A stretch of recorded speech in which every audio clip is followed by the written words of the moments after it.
I never expected to find evidence of my husband's betrayal while changing his father's bedsheets. But there it was, Douglas's phone lighting up with a message from someone saved as CB, saying, "Missing you already, can't wait for tonight." My name is Holly, and for the past 8 months, I've been the primary caregiver for my father-in-law, Leon. He's dying of pancreatic cancer, and we moved him into our guest room so I could give him the round-the-clock care he needs. Douglas claimed his work schedule was too demanding to help, but somehow he found time for other activities. "Holly, dear?" Leon's weak voice called from the bed. "Is everything all right? You've been staring at that phone for quite a while?" I quickly placed Douglas's phone back on the nightstand, forcing a smile. "Everything's fine, Leon. Just got lost in thought. How about some fresh water?" "You're a terrible liar," Leon chuckled, then winced from the pain. "But you're the kindest soul I know. Douglas never deserved you." I adjusted his pillows, pretending I hadn't heard that last part. "The hospice nurse will be here in an hour. Would you like to rest until then?" "What I'd like is for you to sit and talk with me." He patted the edge of the bed. "Tell me what's troubling you." I sat down, my hands fidgeting with his blanket. "Douglas hasn't been home before midnight all week. He says it's work, but you're not stupid," Leon finished for me, "and neither am I." Just then my phone buzzed. It was Olivia. "Coffee emergency. Need to see you ASAP." "Go," Leon insisted before I could decline. "Ethan's at school and the nurse will be here soon. I'm not going anywhere." "Are you sure?" "Positive. Besides, you need someone to talk to who isn't an old man stuck in bed." 20 minutes later, I was sitting across from Olivia at our usual cafe. Her eyes widened as I showed her the message I'd found. "That snake," she hissed. "Have you confronted him?" "Not yet. I need to be smart about this, especially with Leon's condition and Ethan to think about." Speaking of Ethan, where is my favorite 7-year-old today? School field trip to the Science Museum. He was so excited this morning, wouldn't stop talking about the dinosaur exhibit. Olivia reached across the table and squeezed my hand. "Holly, you need to document everything. Messages, late nights, any suspicious charges on shared accounts. My cousin Kenneth is a divorce attorney." "Divorce? I haven't even confronted Douglas yet." "And you shouldn't, not until you're prepared.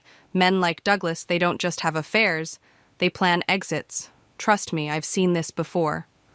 My phone buzzed again. The hospice nurse was running late. I needed to get back to Leon. "Think about it," Olivia insisted as we hugged goodbye. "I'll send you Kenneth's number, just in case." When I returned home, I found Leon watching old family videos on the small TV in his room. On screen, a 5-year-old Ethan was opening Christmas presents while Douglas recorded, his voice warm with genuine love and pride. "He was a good father then," Leon commented. "Before the promotion, before the money went to his head." I busied myself organizing Leon's medications. "He's still a good father." "Is he? When was the last time he attended one of Ethan's soccer games?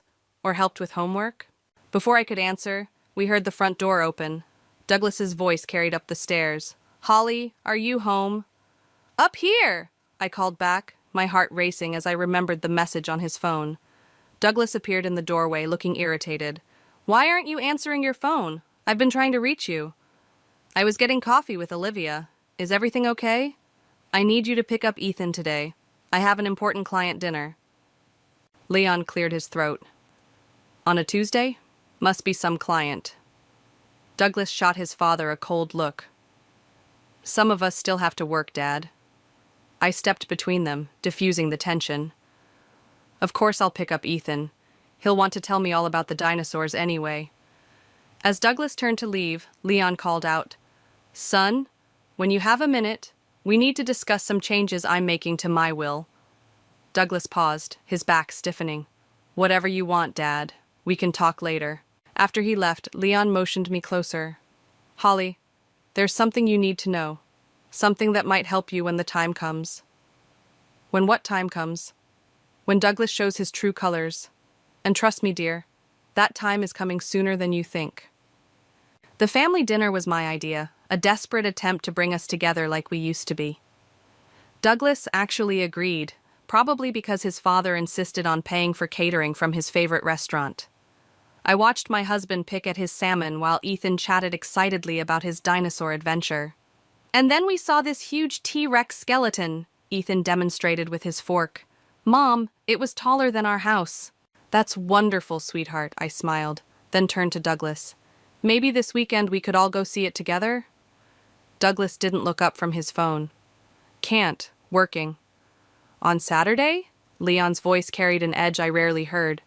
The market's closed on weekends, son. What kind of financial planning requires weekend hours? Dad, the world doesn't stop for weekends anymore. Some of us have to... Have to what? Leon interrupted. Miss your son growing up?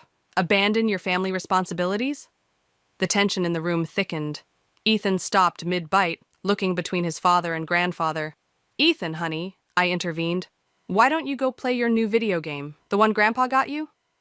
Once Ethan was upstairs, Douglas stood abruptly. I have calls to make. Sit down, Leon commanded.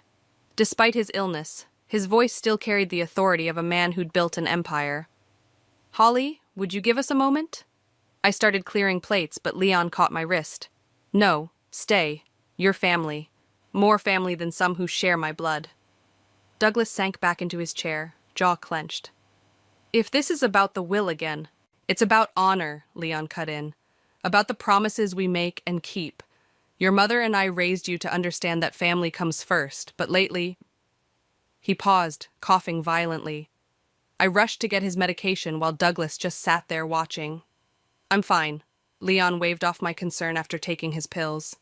Douglas, do you remember what I told you the day Holly agreed to marry you? Dad, please. I said she was too good for you, that you'd better spend every day proving me wrong. Leon's eyes met mine. I've never been so sorry to be right. My phone buzzed, a text from Olivia. Kenneth can see you tomorrow at 2. Don't tell Douglas. If we're done with the lecture, Douglas stood again. I have work to finish. Your father isn't finished, I said quietly, surprising myself. Douglas turned to me, eyes narrow. Since when do you speak for my father? Since she's the only one who's been here. Leon's voice boomed through the room. Where were you when I needed to be driven to chemotherapy? When I couldn't keep food down? When I couldn't even get out of bed? I was earning a living. You were earning a life without consequences, Leon corrected. But consequences always catch up, son. Always. Douglas's phone chimed. He glanced at it, and I caught the flash of a smile before he masked it. I need some air, he announced, heading for the door. It's Cassandra, isn't it? Leon called after him. Douglas froze. That young associate from your office? The one you've been mentoring? I felt the floor shift beneath me. Cassandra, CB. The pieces clicked into place. You don't know what you're talking about, Douglas muttered. I know everything, Leon replied. I may be dying, but I'm not blind. Holly, dear, would you help me to my room? I think I've lost my appetite. Once I had Leon settled in bed, he gripped my hand with surprising strength. I'm sorry you had to hear it like that. I've been watching him destroy everything good in his life, and I couldn't stay silent anymore. How long have you known? About Cassandra? A few weeks. One of my old colleagues saw them together at a restaurant in the city, but I've known Douglas was slipping away far longer. He reached for the drawer beside his bed. There's something I need you to keep safe. Something that will protect you and Ethan when the time comes. Leon, I don't want... This isn't about want, dear. It's about need. About justice. He pressed an envelope into my hands. Don't open it yet. Wait until you have no other choice. Promise me. I tucked the envelope into my pocket. I promise. Good girl. Now go check on my grandson. He shouldn't be alone right now. I found Ethan in his room, headphones on, lost in his game. When he saw me, he pulled them off. Is Dad mad at me? No, baby. Why would you think that? Because he never wants to do anything with us anymore. I pulled him close, fighting back tears. That's his loss, not yours. Never yours. Over his head, I heard the front door slam, Douglas leaving again, probably to meet Cassandra. But for the first time, I didn't feel hurt or angry. I felt ready. Kenneth's office smelled like leather and coffee. Olivia sat beside me as her cousin reviewed the documentation I'd gathered. Photos of Douglas's late-night departures, credit card statements showing dinners for two, and hotel charges. "This is good," Kenneth nodded, "but we need more. Has your father-in-law made any official statements about his estate?" He gave me this. I pulled out the sealed envelope, but I promised not to open it yet. "Keep that promise," Kenneth advised. "Timing is everything in cases like this." My phone buzzed, a text from the hospice nurse. Leon was having a rough morning. "I have to go." I stood quickly. "Leon needs me." "Holly," Kenneth called as I reached the door, "document everything Leon tells you. His testimony could be crucial." I rushed home to find Leon more alert than he'd been in days, sitting up in bed with old photographs spread across his lap. "Come here." He patted the bed beside him. "There's something you need to understand about Douglas." I sat down, picking up a photo of a teenage Douglas with his mother. She was beautiful. Sarah was everything to him. Leon's voice softened. When she died, something in Douglas broke. He was 17, angry at the world, especially me. Said I worked too much. Wasn't there enough? He never mentioned that. No, he wouldn't. Just like he never mentions how I paid for his gambling debts in college or the sexual harassment settlement at his first job. Leon's hands trembled as he sorted through more photos. I enabled him, Holly. Cleaned up his messes, hoping he'd learn. Instead, he just got better at hiding his mistakes. A coughing fit seized him. I helped him sip water until it passed. "The company," he continued. "I never wanted him to have control. Sarah made me promise to protect our legacy, to ensure it would help people, not just make money. Douglas. He'd destroy everything we built." "Is that what the envelope is about?" Leon nodded. "Partly. I've arranged for the board to retain control. Douglas will have a position, but no authority to make major decisions." He gripped my hand. "The rest is for you and Ethan. I've seen how Douglas handles money. He'd burn through Ethan's inheritance in years." My phone buzzed again. Douglas, demanding to know where I was. I ignored it. "There's more," Leon continued. "The harassment case. The woman signed an NDA, but I kept copies of everything. Douglas doesn't know. If he tries to take Ethan from you..." "I'd never use that," I protested. "It would destroy him." "Sometimes people need to be destroyed before they can rebuild." Leon's eyes were fierce. "Promise me you'll protect my grandson, whatever it takes." Before I could respond, we heard the front door slam. "Holly!" Douglas's voice boomed from downstairs. "Where are you?" "Up here," I called back, quickly helping Leon gather the photos. Douglas burst into the room, face flushed. "Why aren't you answering your phone? And why were you at a lawyer's office?" "You had me followed?" "Answer the question." Leon's hand found mine. "Lower your voice in my room, son. Stay out of this, Dad. Holly, if you're planning what I think you're planning..." "You'll what?" I stood, surprising myself with my calm. "What will you do, Douglas? Tell everyone what a terrible wife I am while you're out with Cassandra." He stepped back like I'd slapped him. "Who told you?" "I did," Leon interrupted. "And I'll tell the whole world if you don't start behaving like the man I tried to raise you to be." Douglas's face darkened. "You're dying, Dad. You don't get to control me anymore." "No," Leon agreed. "But I get to protect what matters. Now get out of my room." After Douglas stormed out, I sank back onto the bed, shaking. "Well done," Leon squeezed my hand. "The first step is always the hardest." "He'll try to take Ethan," my voice cracked. "He'll use his money, his connections." "He'll try," Leon agreed. "But money isn't everything, dear. Truth is stronger than gold." He reached for his bedside drawer again. "There's one more thing you need to see." He pulled out another envelope, this one already opened. "These are copies of documents proving Douglas has been embezzling from the company. Small amounts, well hidden, but enough to ruin him if exposed. Keep them with the other envelope."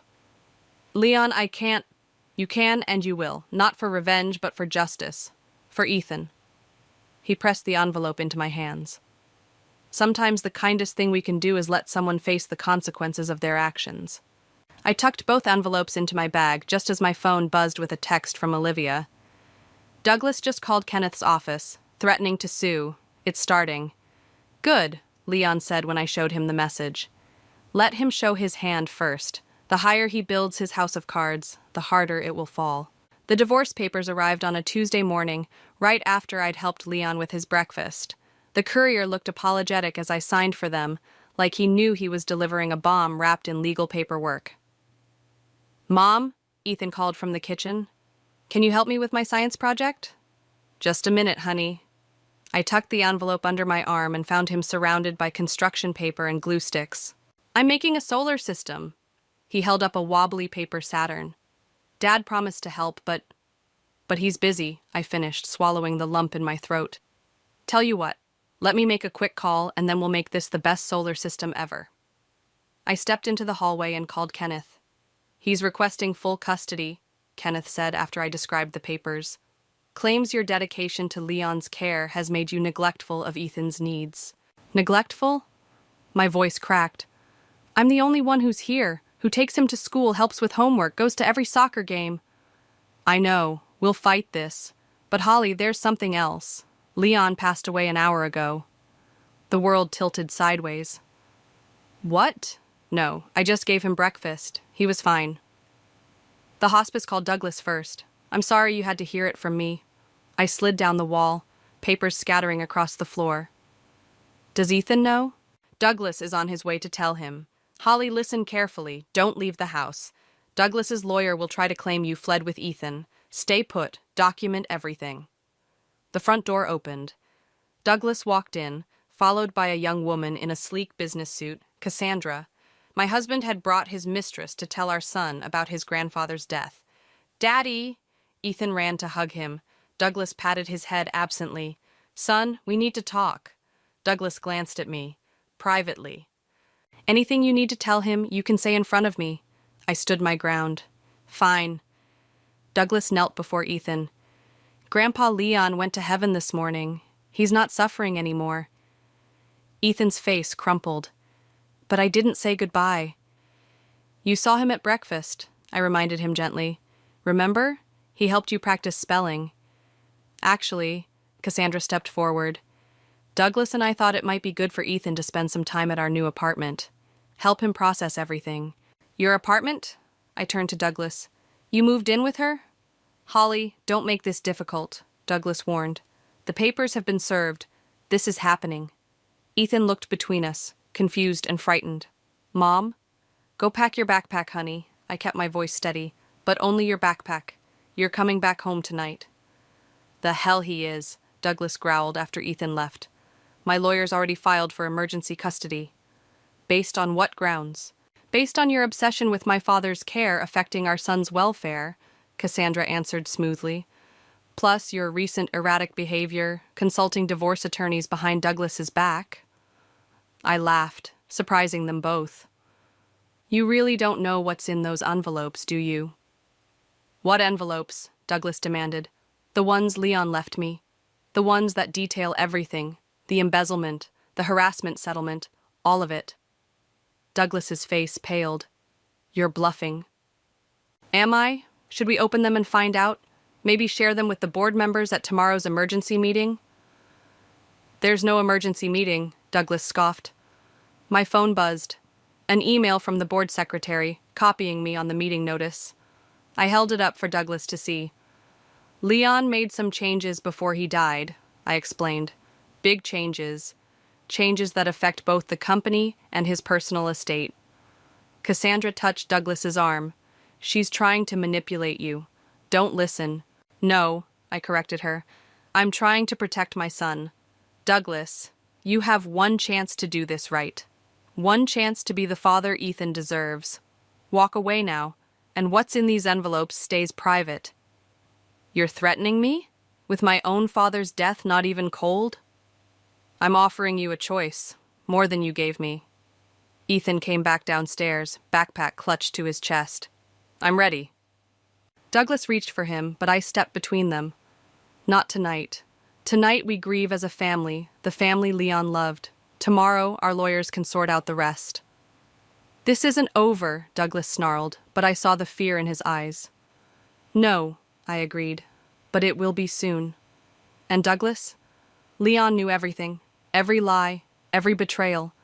That's why he trusted me with the truth, and with Ethan's future. After they left, I held Ethan while he cried for his grandfather. My phone kept buzzing. Olivia, Kenneth, the hospice, the funeral home. But for now, nothing mattered except the little boy in my arms and the promise I'd made to a dying man who'd loved him more than money or power. Tomorrow would bring its own battles. Tonight was for remembering and preparing for what came next. The courtroom felt smaller than I expected. Douglas sat across the aisle with Cassandra and his lawyer, both of them wearing matching charcoal suits like they'd coordinated their wardrobes. Olivia squeezed my hand as the judge entered.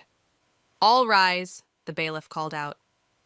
Douglas's lawyer spoke first, painting a picture of me as an unstable woman obsessed with my father-in-law's care at the expense of my marriage and child. I kept my face neutral, just as Kenneth had advised.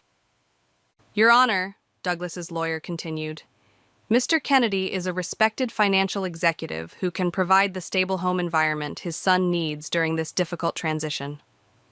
"Stable?" Kenneth stood. "Is that what we're calling moving in with a mistress while your father is dying?" "Objection!" Douglas's lawyer shot up. "Counsel is attempting to prejudice the court with irrelevant personal matters." "Overruled," the judge leaned forward. "I believe the defendant's living situation is quite relevant to the child's welfare."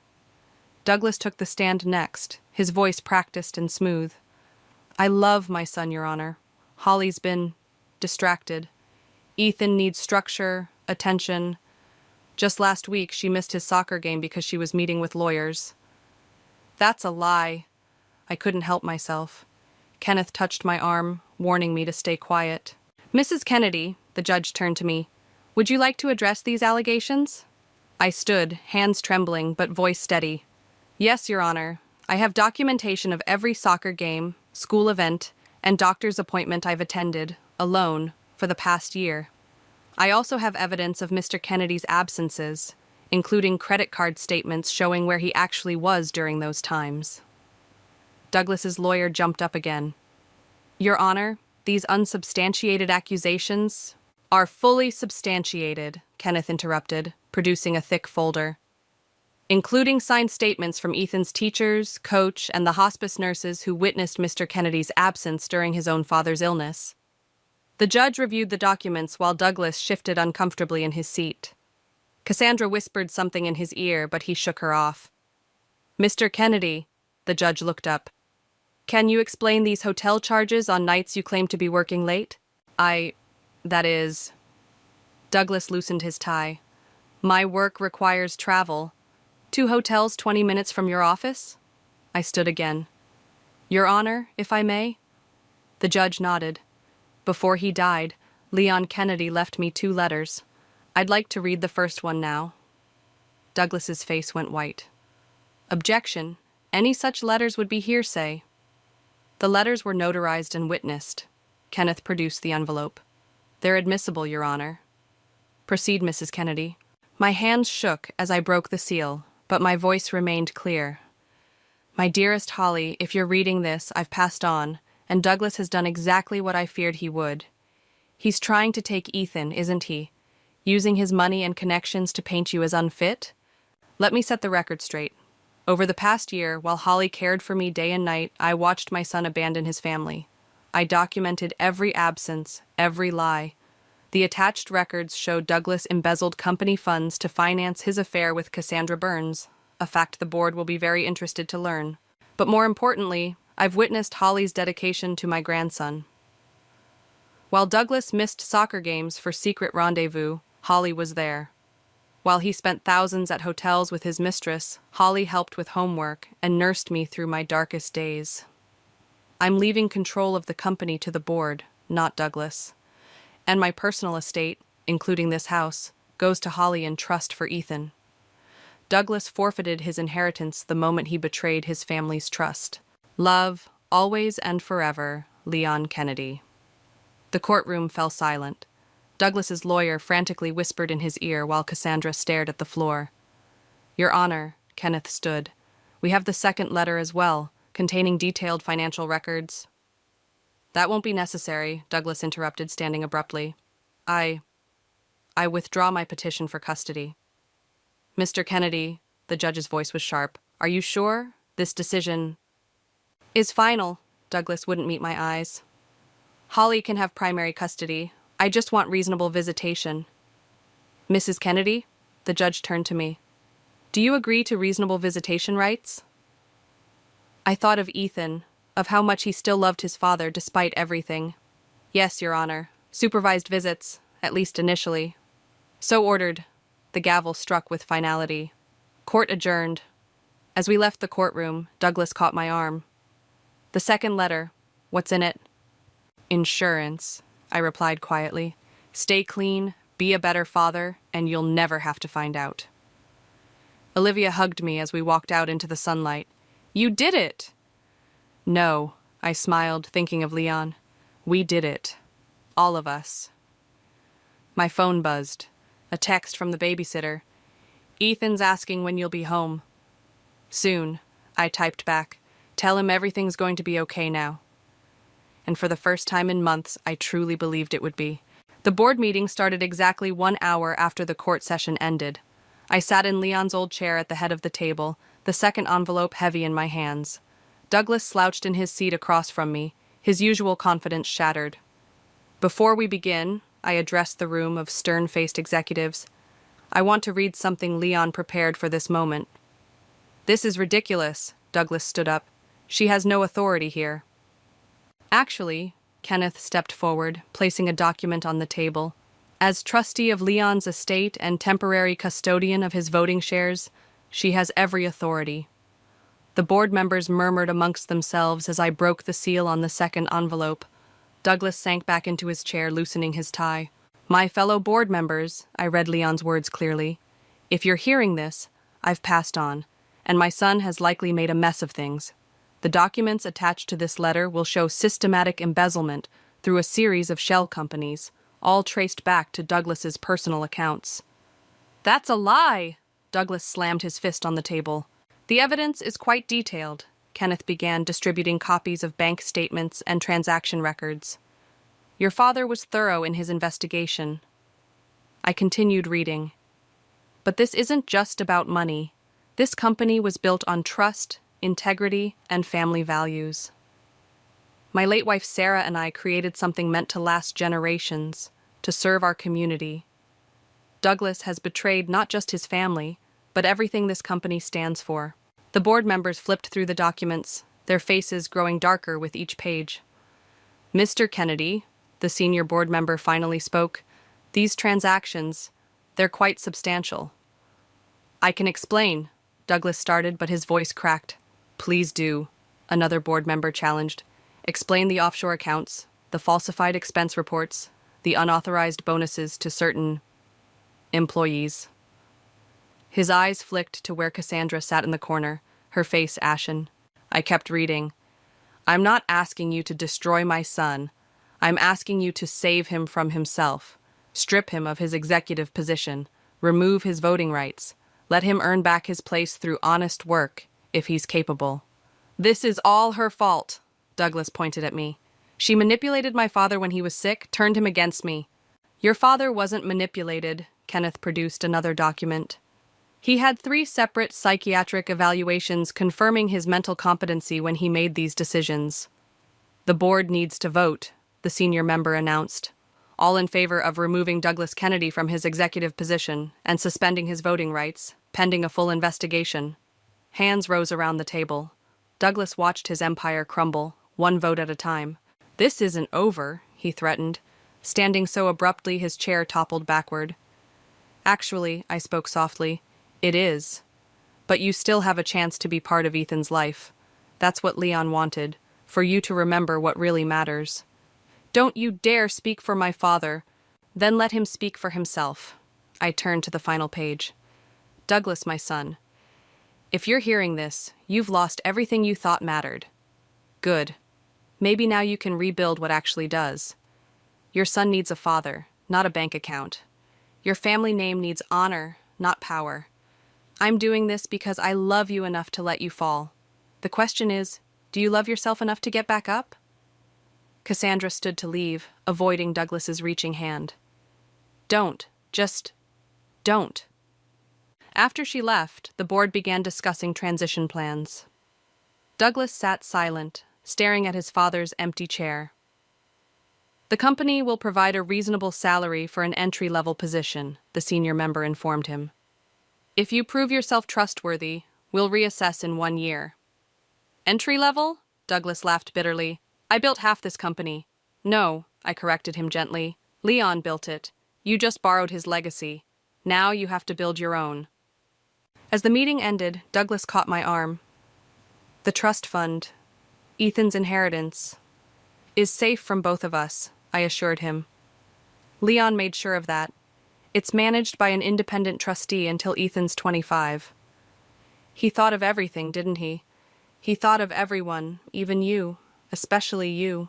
Walking out of the building, I remembered all the times Leon had told me that true wealth wasn't in bank accounts. I hadn't understood then, but watching Douglas stand alone in the boardroom, stripped of everything except the chance to rebuild, I finally did. My phone buzzed, a text from Olivia. How'd it go? Justice served, I replied. But maybe mercy too. Another text came through, this one from Douglas. Can I see Ethan this weekend? Just for ice cream or something? I smiled, remembering Leon's words about love and second chances. Yes, I typed back. But only if you leave the fancy car at home and actually talk to your son. Sometimes losing everything is the only way to find what you never knew you needed.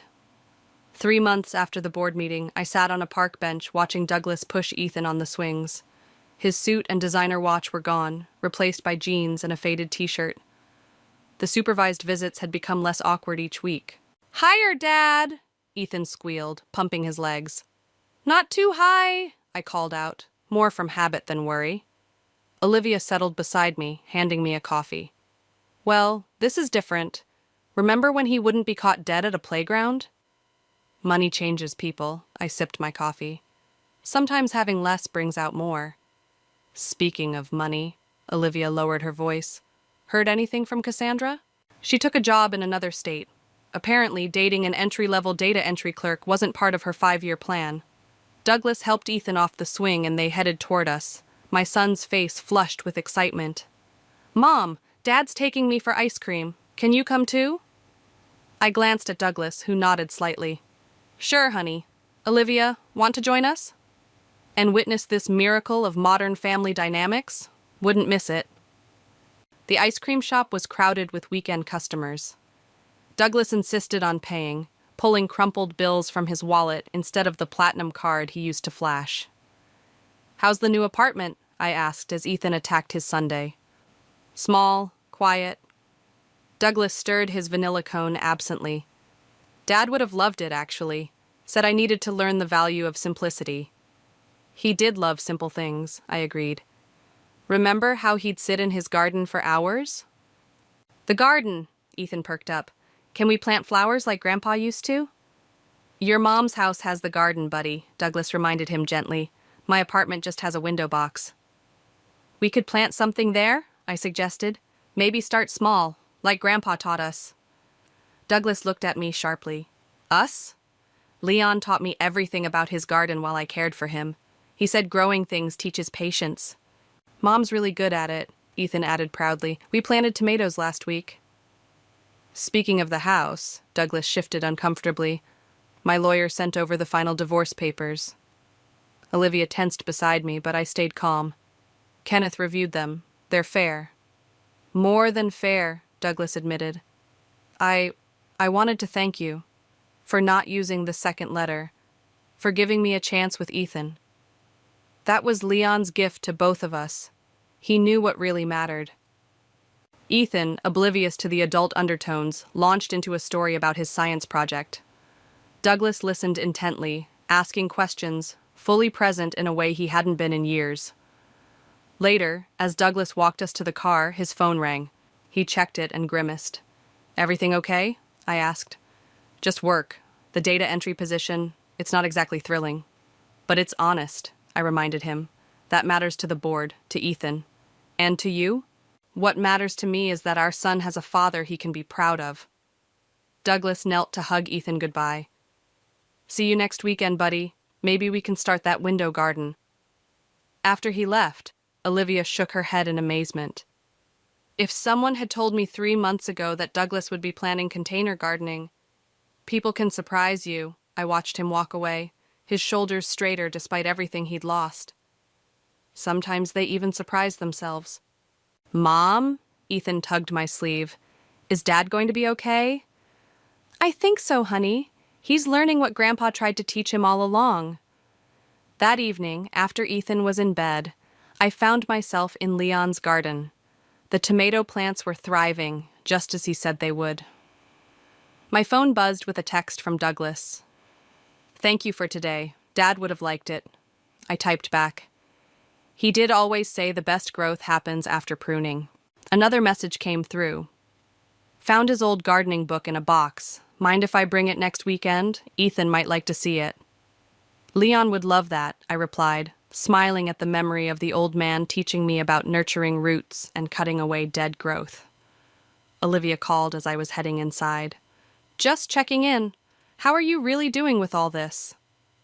I looked around the home Leon had left us, at the garden where he'd taught his final lessons, at the photo of Ethan and his grandfather on the wall. I'm good, I answered honestly. Better than good. Leon used to say that revenge is like salting the earth. Nothing good grows after.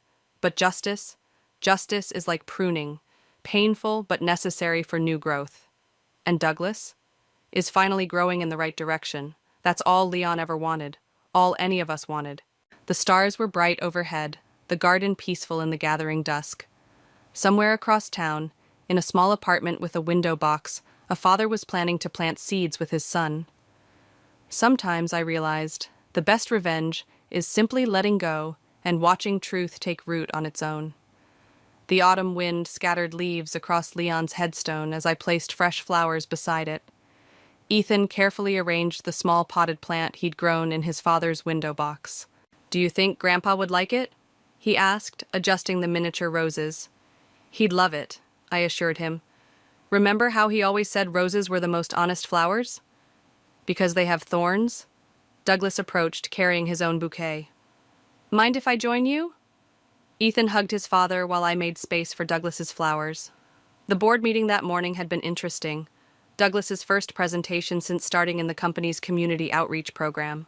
The shelter project was approved, Douglas said quietly, kneeling to brush leaves from his father's name. Full funding for the next 5 years. Leon would be proud. I touched the headstone. It's exactly the kind of project he always wanted the company to support.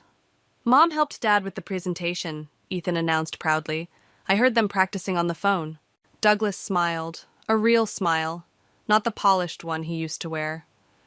Your mom knows how to make things grow, even presentations about homeless shelters. Speaking of growing things, I pulled an envelope from my bag. Kenneth dropped this off yesterday, the paperwork for the Garden Foundation. The Leon Kennedy Memorial Gardens would provide green spaces and gardening education in low-income neighborhoods. It was Douglas's idea, born from memories of his father's patient lessons. Will you help? He asked, taking the envelope. The foundation needs a director who understands both gardens and people. I'd like that, I nodded. Ethan's already volunteered to teach kids about composting. Just like Grandpa taught me, Ethan beamed. Dad's learning too. His window box has 3 kinds of flowers now. And only 2 have died, Douglas laughed. Progress, right? We stood together, watching Ethan arrange pebbles around the potted rose. The company logo on Douglas's cheap polyester shirt caught the sunlight. He'd worked his way up to junior outreach coordinator, earning every step. I found some of Dad's old journals, Douglas said softly. He wrote about you, about how you reminded him of Mom. Said you both saw the good in people, even when they couldn't see it themselves. He saw good in everyone, I replied, even when they were determined to prove him wrong. I got there eventually. Douglas straightened his name badge. Only took losing everything to figure it out. Not everything, I gestured to Ethan, who was now explaining photosynthesis to the neighboring headstone. You kept what mattered. My phone buzzed, Olivia reminding me about dinner. She'd started dating Kenneth, another of Leon's subtle manipulations from beyond the grave. The foundation meeting's next week, Douglas said. Maybe we could grab coffee after, talk about the curriculum for the children's program. I'd like that. I touched Leon's headstone one last time. Your father always said the best gardens need different kinds of flowers. And good soil, Douglas added. And patience. And love, Ethan chimed in, rejoining us. Grandpa said that's the most important part. Walking back to our cars, I watched Douglas help Ethan tie his shoelace, taking time instead of rushing. The expensive watch was gone, replaced by a simple one that kept better time. Mom, Ethan asked as we reached the parking lot, can we stop by Dad's apartment? I want to check on the new seeds we planted. Sure, honey. I looked at Douglas. If that's okay?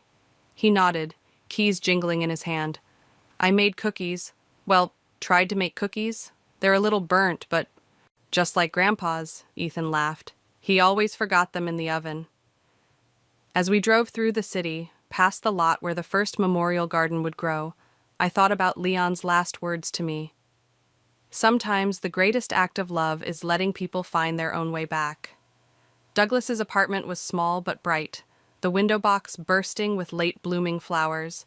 Ethan ran to check his seeds while Douglas served slightly blackened cookies on mismatched plates. The board's considering me for a promotion, he said, watching Ethan water the plants. Assistant Director of Community Programs. You've earned it, I said sincerely. Every step. Thanks to you for not using that second letter, for giving me a chance to grow up. Thanks to Leon, I corrected. He knew exactly what he was doing, planting all those seeds. Outside, the autumn sun warmed the little window garden, promising growth through another season. Inside, father and son discussed soil composition while sharing burnt cookies, building something new from the ashes of what was lost. Some things, I realized, have to break apart before they can grow back stronger. Leon knew that all along. He'd planned this garden years ago, planting hope in the most unlikely soil, waiting patiently for spring.